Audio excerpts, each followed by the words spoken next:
నస్పూర్లో పేద ప్రజలకు ఇండ్ల పట్టాలు ఇవ్వాలని బీజేపీ ఆధ్వర్యంలో కలెక్టరేట్ ముట్టడి చేస్తున్న పరిస్థితి. మనతో పాటు మంచిర్యాల ఇన్ఛార్జితో పాటు బీజేపీ పార్టీ జిల్లా అధ్యక్షుడు వెంకన్న కూడా ఉన్నాడు. ఒకసారి రఘునంద్ గౌడ్తో మాట్లాడిద్దాం. అసలు విషయం ఏంటి విషయం? ఇది చాలా సంవత్సరాల నుంచి ఉన్న సమస్య. నస్పూర్ మున్సిపాలిటీలో కొన్ని ఏరియాస్ ఉన్నాయి, దాదాపు ఒక 1500 కుటుంబాలు. వీళ్ళందరినీ అప్పుడు సింగరేణి ప్రాంతంలో పని కొరకు వేరే దగ్గర నుంచి తీసుకొచ్చారు. 30, 40, 50 సంవత్సరాల నుంచి వీళ్ళు వచ్చారు. వీళ్ళు వచ్చి ఇక్కడ ఉంటుర్రు.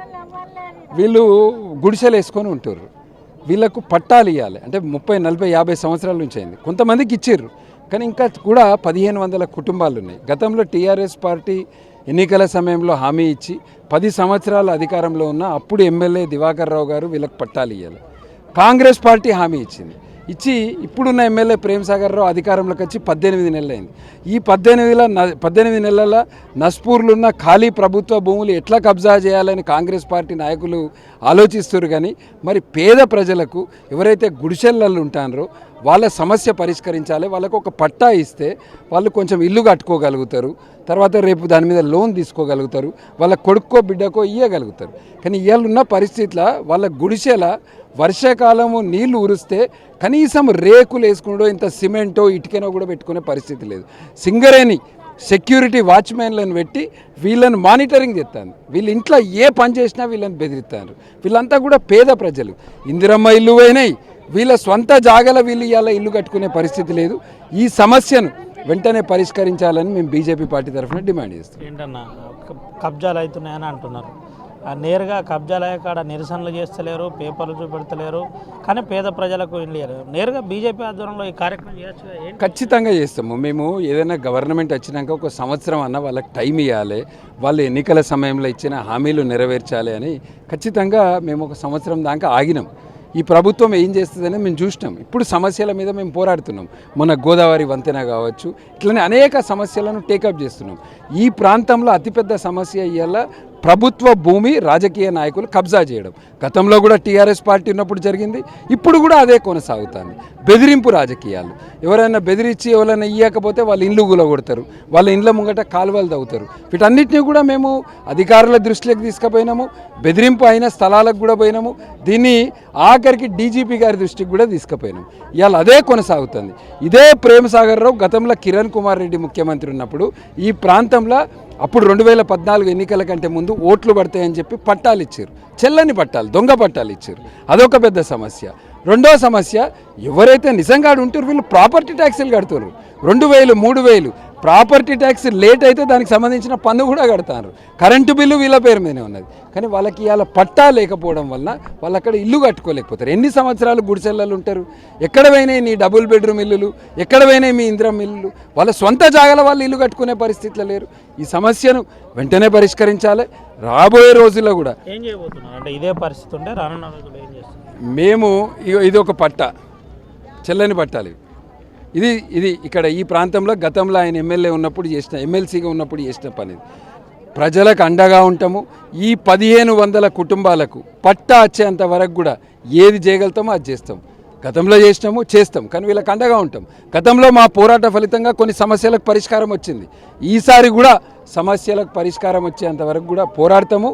ఎన్నికల సమయంలో వాళ్ళకి ఇచ్చిన హామీలు నెరవేర్చేంత వరకు కూడా పోరాడతాం. ఇది పరిస్థితి. ఖచ్చితంగా రానున్న రోజుల్లో పోరాటం తీవ్రతరం చేస్తామని చెప్పి మనతో పాటు జిల్లా ప్రెసిడెంట్ ఉన్నాడు వెంకన్న.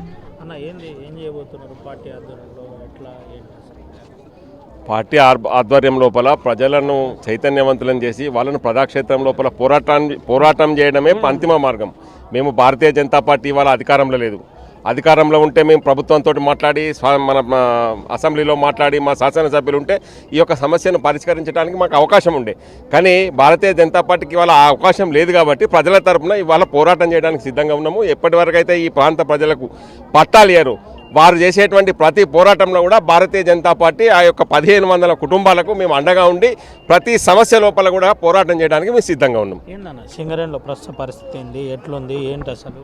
సింగరేణిలో ప్రస్తుత పరిస్థితి బలమున్నోడిది బలమున్నది దోసుకునేంత పరిస్థితి ఉన్నది. ఇవాళ ఓపెన్ కాస్ట్లలో పెద్ద కాంట్రాక్టర్ల పేరుతోటి ప్రభుత్వ సొమ్ము కోట్లాది రూపాయల దుర్వినియోగం అయితే ఉన్నది. కానీ ఇవాళ పేద ప్రజలకు 40 సంవత్సరాల నుంచి సింగరేణి సంస్థ ఇక్కడికి వచ్చింది, మేము బతుకుతాము అని పొట్టచేత పట్టుకొని ఇక్కడికి వచ్చి చిన్న చిన్న గుడిసెలు వేసుకొని ఇక్కడ బతుకుతున్నటువంటి ఆ యొక్క పేద ప్రజలకు ఇండ్లు ఇవ్వకపోవడం అనేది కనీసమైన శోచనీయాల్సిన విషయం. ఇల్లు ఇవ్వకపోయినా కనీసం మరమ్మతులు చేసుకోవడానికి వాళ్ళు కట్టుకున్నటువంటి గుడిసెల మీద కొంచెం లేకుంటే నీడ వేసుకుందాము, లేకుంటే బురద అవుతుంది, కొంచెం సిమెంట్ వేసుకుందాం అనేటువంటి పరిస్థితిని కూడా ఇవాళ ఇస్తలేరు. వాళ్ళు ఎవరైతే ఉన్నారో సింగరేణి సెక్యూరిటీ గార్డుల పేరుతోటి వాళ్ళని వేధింపులకు గురి చేస్తూ ఉన్నారు, వాళ్ళకి ఇబ్బందులకు గురి చేసి ఉమ్మంటే జిఎం ఆఫీస్కి పిలుస్తూ ఉన్నారు. కావాలి ఆ రకంగా హింసించడం మానుకోవాలి. సింగరేణి సంస్థలు ఇప్పుడు చెన్నూరు లోపల 1500 కాటాలు 200 క్వార్టర్లు దుర్వినియోగం అయిపోతూ ఉన్నాయి. రేపు ఏళ్ళలో శిథిలావస్థకు పోతాయి. అటువంటి పరిస్థితుల్లో సింగరేణి ఆస్తులన్నీ ధ్వంసమైపోతూ ఉన్నాయి. వాళ్ళు కట్టుకున్నటువంటి చిన్న ఆస్తిని వాళ్ళను నిర్మించుకునేందుకు అవకాశం ఇవ్వాల్సిందిగా సింగరేణి అధికారులను విజ్ఞప్తి చేస్తా ఉన్నాం. ఇది పరిస్థితి.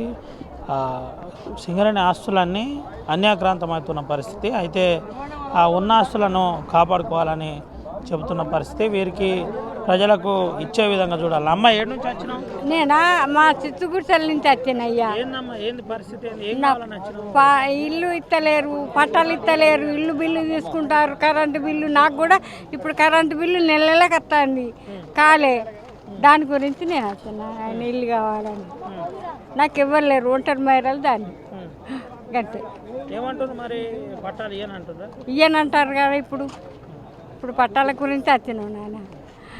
ఇది పరిస్థితి. పట్టాలు కావాలని చెబుతున్న పరిస్థితి కనబడుతుంది. అయితే దీనికి సంబంధించిన అంశంలో కొంత సీరియస్గా ప్రతిఘటిస్తున్న పరిస్థితి కనబడుతుంది. మాకు పట్టాలు కావాలి, మాకు పట్టాలు ఇచ్చేంత వరకు మేము నిరసిస్తాం, వెంటనే ఆ అధికారులు దీనిపై స్పందించాలని చెబుతున్నారు. గతంలో కూడా మాకు ఇస్తానని హామీ ఇచ్చారు, ఇవ్వలేదు. అందుకనే ఈరోజు కలెక్టరేట్ ముట్టడి చేస్తున్నామని చెబుతున్న పరిస్థితి కనబడుతుంది. సుమంతరావు వినాయక్, RTV, ఆదిలాబాద్.